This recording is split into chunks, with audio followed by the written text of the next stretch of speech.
Well, the time gating continues, but at least this week we're finally getting another piece of content. That's right, Horrific Visions go live this week.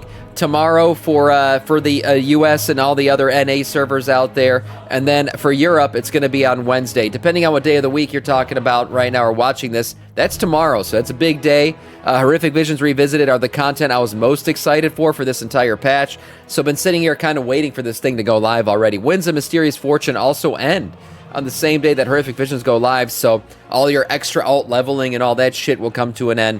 But hey, at least we're finally getting some good content here. The real content of this patch, finally.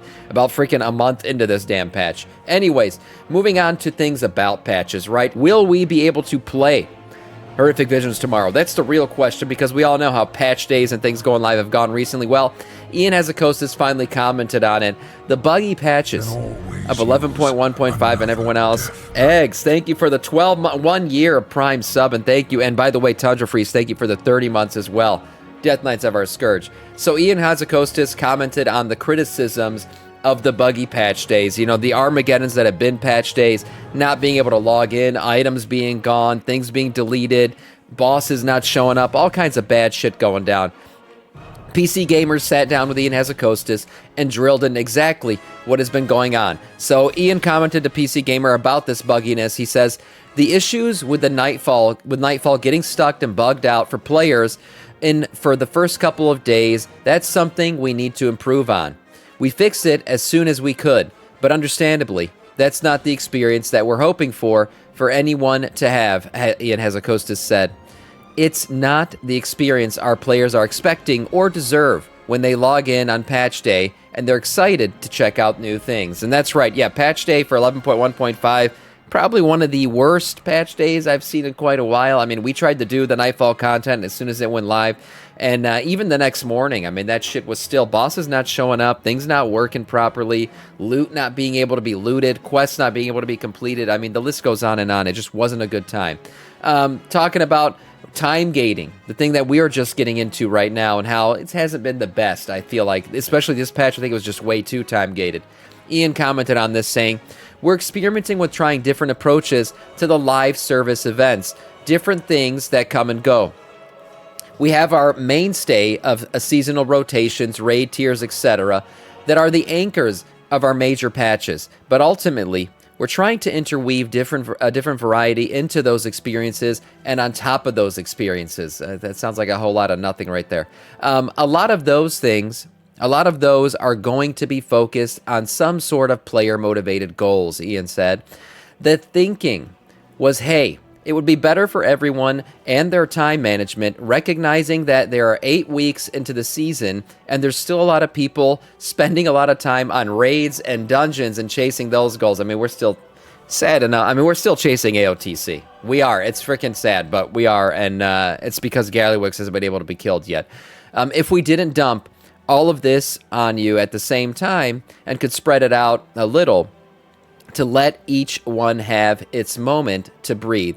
So I think what Blizzard's trying to do is play the mommy role. You know, they're trying to, I guess, not let degenerates be degenerates. I think that's kind of the wrong path to take here. If you want people to, pace things out and take their time, it's probably better just to let it happen on their own, right? Let people raid at their own pace, play Horrific Visions at their own pace, do whatever they got to do at their own pace. I feel like the days of pushing so hard that your veins are popping out of your forehead and trying to gain gear, those days are, at least for the majority of WoW players, those days are gone. For the most part, people just want to enjoy the content. They want to enjoy when they can enjoy it. So if you were really excited for Horrific Visions, this patch dropped like a dud for you, right? Because you didn't get those yet, and you're not getting them until this week. Finally, now it's going to be exciting for you. Before that, I mean, what were you going to do? Maybe you're not raiding. Maybe you're not into that scene. So basically, this patch hit with a buggy-ass, world content. That was about it. Yeah, so I think Blizzard's trying to play the mommy role too much here and trying to gate players on what they can do. He goes on to say, understandably, players are accustomed to patch day being the day that everything drops. We hear the feedback loud and clear. It's quite possible we got the balance wrong this time, and that there's too much that is being delayed and not enough that's available up front. And I think that's the thing. I don't think people mind maybe like a mid-patch, something drops, some kind of event hits or something, but I think it was just there was way too much on the back end and not enough on the front end with this patch. This patch hit, all we got was the Nightfall content, and it felt like that was it. Okay, we get some leveling stuff, great for people with alts, but everyone else like, okay, well, now what? I do think Horrific Vision should have hit with the patch drop. You could have held on to the Dastardly Duo stuff until mid-patch like right now, but otherwise, we didn't really get much content out of this thing when it hit, and doesn't feel like the patch is actually going live until today. When it comes to bugs, new and old, Ian was questioned about bugs in the game. He says, we are committed to quality. And we know that the quantity doesn't matter if the stuff isn't functional. And if the game isn't predictable and reliable, it doesn't feel like a polished experience. If it's known, what is this? If it's a known issue, we're going to get on it ASAP. A couple of issues came to light. We fixed them during the weeks after 11.1, and during the window, we had already finalized our 11.1.5 build. We have processes to propagate those fixes forward to make sure that those changes are applied. Where it gets tricky is sometimes there was a different change made to the same piece of data in 11.1.5, and now there's a conflict that can be thorny to untangle and reconcile. It's our job to reconcile and untangle it, but for players who may be mystified about it, like how did this possibly get through, which is something we say all the time, it's because there are some of those tricky data conflicts. And I've said this before. It's a 20-year-old game, okay? You got to remember, at 20 years old for a game, that's like ancient, right? That's like, you're talking about like an 80-year-old man at that point. Freaking 80-year-old man farts in the wind, all of a sudden his back gets thrown out and he can't walk anymore. I mean, that's the kind of shit that we're talking about here, where you add something into the game, there is so much going on, it's so old, that you can break something that was added into the game freaking 20 years ago. There's some kind of conflict that happens there, and then all of a sudden, the new shit's not working. It's a problem with a game that's been around this long and so much coding has gone into it. I've always said this, the longer the game is alive, the more complicated its code becomes, right? Because you got to keep up the old shit while adding the new shit. So I guess sometimes it's understandable. I think it's just when it all piles up to a buggy-ass patch, people start to feel like, well, what the hell is going on? That sounds like a you problem, Blizzard. It does. And if you're talking about the time gating or you're talking about the issues being fixed ahead of time, I agree with both of those statements. Yeah, it is definitely a Blizzard problem. It's not something you can really put on the players, and it's something they got to certainly get fixed, whether it's more upfront quality control or something else. The need to use the moolah we give them to make it work. Yeah, for sure. We still miss a few things. That's something that we work closely on with Q&A to understand. What was the loophole in our testing and our process and our data verification that led to this? Blizzard tracks WoW escape rate, which is the number of bugs that make it into the wild. The team wants the rate to be in the low single digits on all the pieces of data that touch any given patch. So yeah, they certainly weren't in the single digits on this one. We want to be better every time compared to how we did last time. The pace of the patches is faster, but that doesn't reduce the team's commitment to quality. If there's ever an update where we know that there are serious issues, we're not going to push it out just because we've set this 8-week target. We never consciously compromise the quality. So that makes sense. For me, I thought for a while these Horrific Visions delays and the reason why we weren't getting them until just tomorrow is because they couldn't figure out how to unbug them. I had a feeling there was bugs with Horrific Visions they didn't want to admit to, so they decided to time gate the shit out of it. I could be wrong, and maybe it was just a bad time gating plan off the bat, but to me it kind of felt like, well, they weren't ready to launch them at launch, and they decided to delay it because the Nightfall content by itself just really felt like it just wasn't enough. Finally, Ian got into, I believe, some tempo conversations here.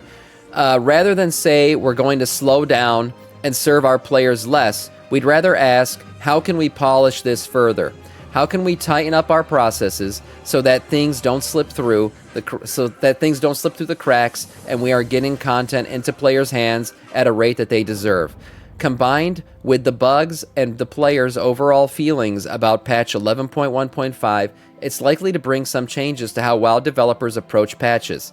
We're going to listen, we're going to learn, and we'll try to do better next time, both in delivering the content, setting expectations, and how it's going to be paced. There you go. So, I mean, I guess you can take this all with a grain of salt and say, hey, maybe they're listening to the feedback, right? Maybe they're actually taking in the feedback that players are giving them. Maybe they're ready to do better. I can say verifiably, and there's evidence to back this up, Blizzard has been listening to feedback. They've been making changes in patches. They've been making changes even in hotfixes based on what players have been giving them in feedback. So I believe in Blizzard's ability to react to feedback, but hopefully they have the ability to fix the issues that have been happening recently in patches. Because, yeah, patch day has been, instead of generating a lot of excitement, I feel like at the player base, has been generating a lot of fear.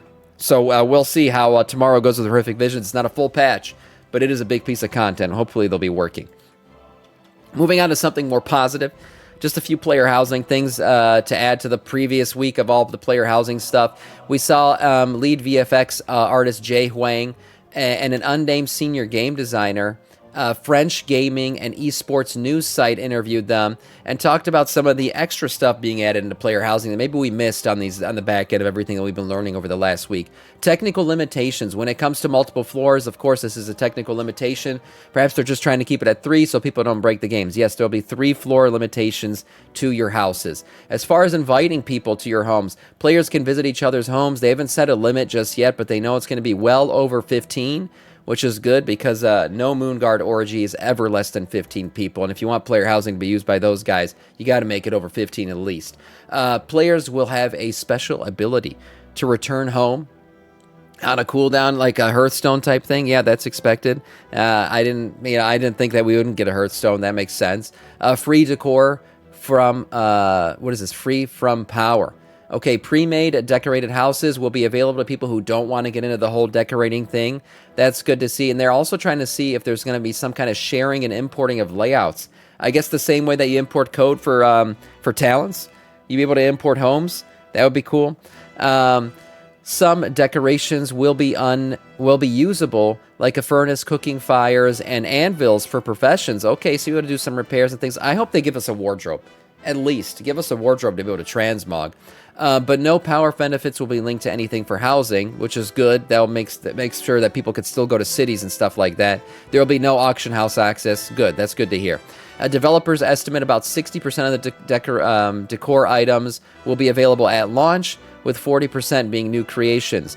There will be some very rare items, like a throne obtainable from killing the final boss in a raid, which is pretty damn cool. Most housing content will be accessible regardless of playstyle. Some of the cosmetic items will be sold in the store for real money. Oh no. Yeah, I mean, of course, expected.